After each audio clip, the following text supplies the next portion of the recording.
Hey guys, Hunter Elliott here with my buddy Andrew Barnes, Barnes Precision Machine.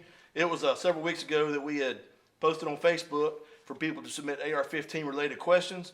And then once we got a pretty good collection of questions, then I was going to pose them to Andrew and he could address what people had posted. So we've got a pretty good collection. I figured we'd get started with the first of hopefully a series of questions we'll be posting on Facebook. The first one is coming from a guy named Doc. And his first question is, are you offering any armorers courses in North Carolina? No. Okay. Next question is from a guy named Jeremy. An 18-inch barrel LR10 platform for deer hunting. 308 versus 6.5 Creedmoor. Preferences and why? I've always been a fan of the 308. I think you're going to find a lot more ammo selection, especially for hunting ammo. A 6.5 is a great cartridge, but if you're going to be purchasing a cartridge for deer, I would say go with the 308. If you have a 6.5 and want to hunt deer with it, I'm sure it's an acceptable round, especially for the great trajectory, as long as you can get suitable hunting ammo in that caliber. Fair enough. This question is from Jennifer. Has Barnes considered any type of training courses? Yes, we are working right now to get something going locally at a local range, and we'll be announcing that at a later date. Awesome. So this is from John. He says, my question is, what is the advantage of a 223 Wild chamber over the 5.56 NATO and or 223 Remington? He must recognize that at BPM y'all do use the 223 Wild. Yeah, traditionally 5.56 chambers, you can shoot 223 Remington ammunition in a 5.56 chamber. You'll get greater enhanced accuracy out of a 223 Wild chamber with 223 Remington or 5.56 NATO ammo. It's also known in a 223 Remington chamber, you cannot shoot 5.56 NATO ammo because of a slight overpressure issue. So that's the difference. Awesome. Okay, this question comes from JP. I love my Barnes AR.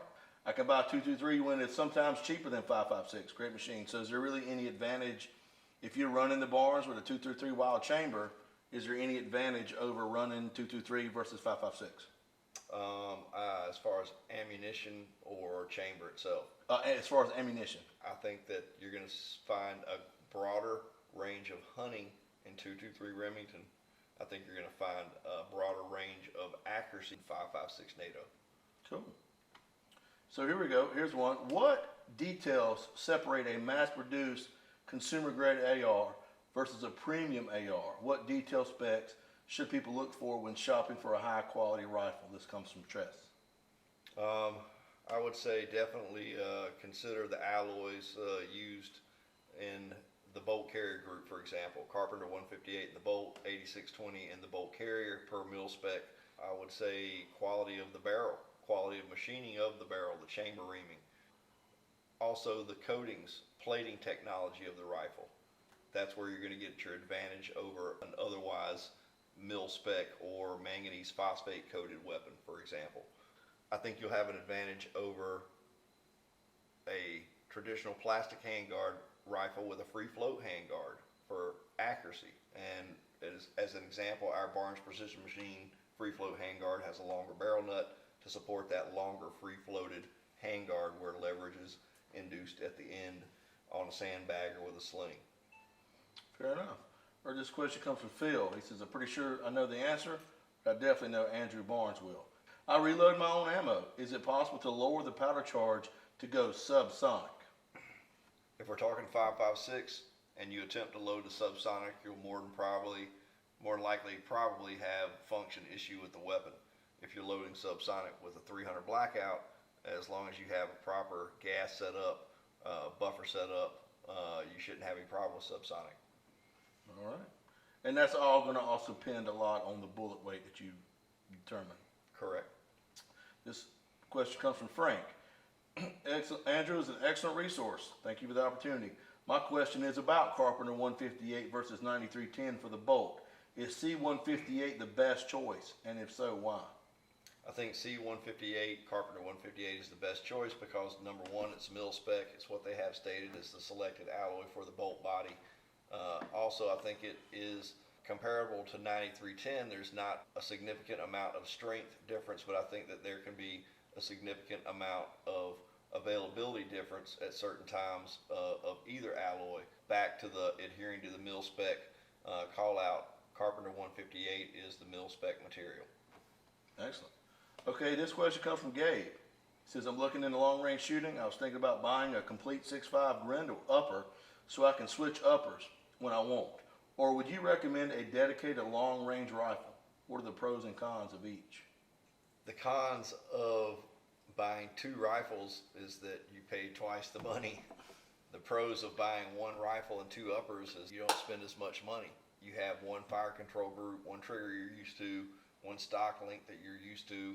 If both rifles are set up for long range precision, you're probably going to want both stock setups to be the same.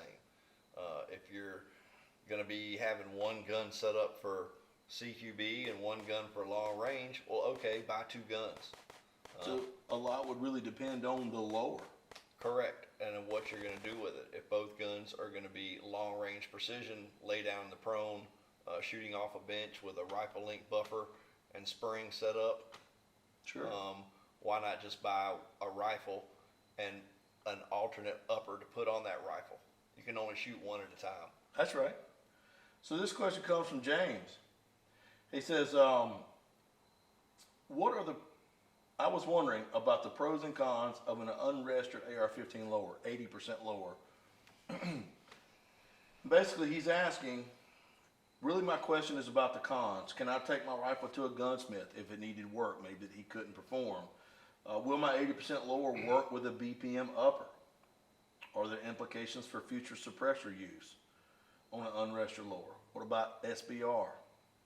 Can I lend my rifle to a friend to use at the range? So, Can you ask me these questions one at a time? I most certainly can. Okay. So let's start out with the first one. Let's say he buys an 80% lower and finishes it himself. Mm-hmm. Can he take that lower to a gunsmith if he needed some work done that possibly he didn't want to or couldn't do? Sure. I mean, obviously, I have to ask myself the duh question: what can't he get done, being that he finished out this 80% lower, that a gunsmith is going to be able to do? Sure. But if he has to take it to a gunsmith to get work done to it, yes, he can take it to a gunsmith for work. Now his other question is, are there any implications for future suppressor use on an unregistered lower? Well, a suppressor is tied to a document relative to NFA and is not tied to a weapon. So I don't see how that would have any bearing whatsoever. Okay, what about SBR use? The weapon that he is producing is a non-NFA item. If he's producing an NFA item, he has to produce and submit paperwork for that NFA item. So an 80% lower used to produce an NFA item does not negate a submission of NFA paperwork. So Do he you would agree? still have to do a Form 1 manufacturing of an NFA item. Correct. Whereas if he was just building it as a non-NFA item, 16-inch plus gun, he wouldn't. If he buys an 80% lower and finishes it out himself and builds a 16-inch carbine out of it, can he loan it to his friend at the range? I don't see why it would have any other constraints or, limitations of any other firearm. So I think maybe the only issue would be if you were machining them yourself at home without an 07 FFL and were attempting to sell them.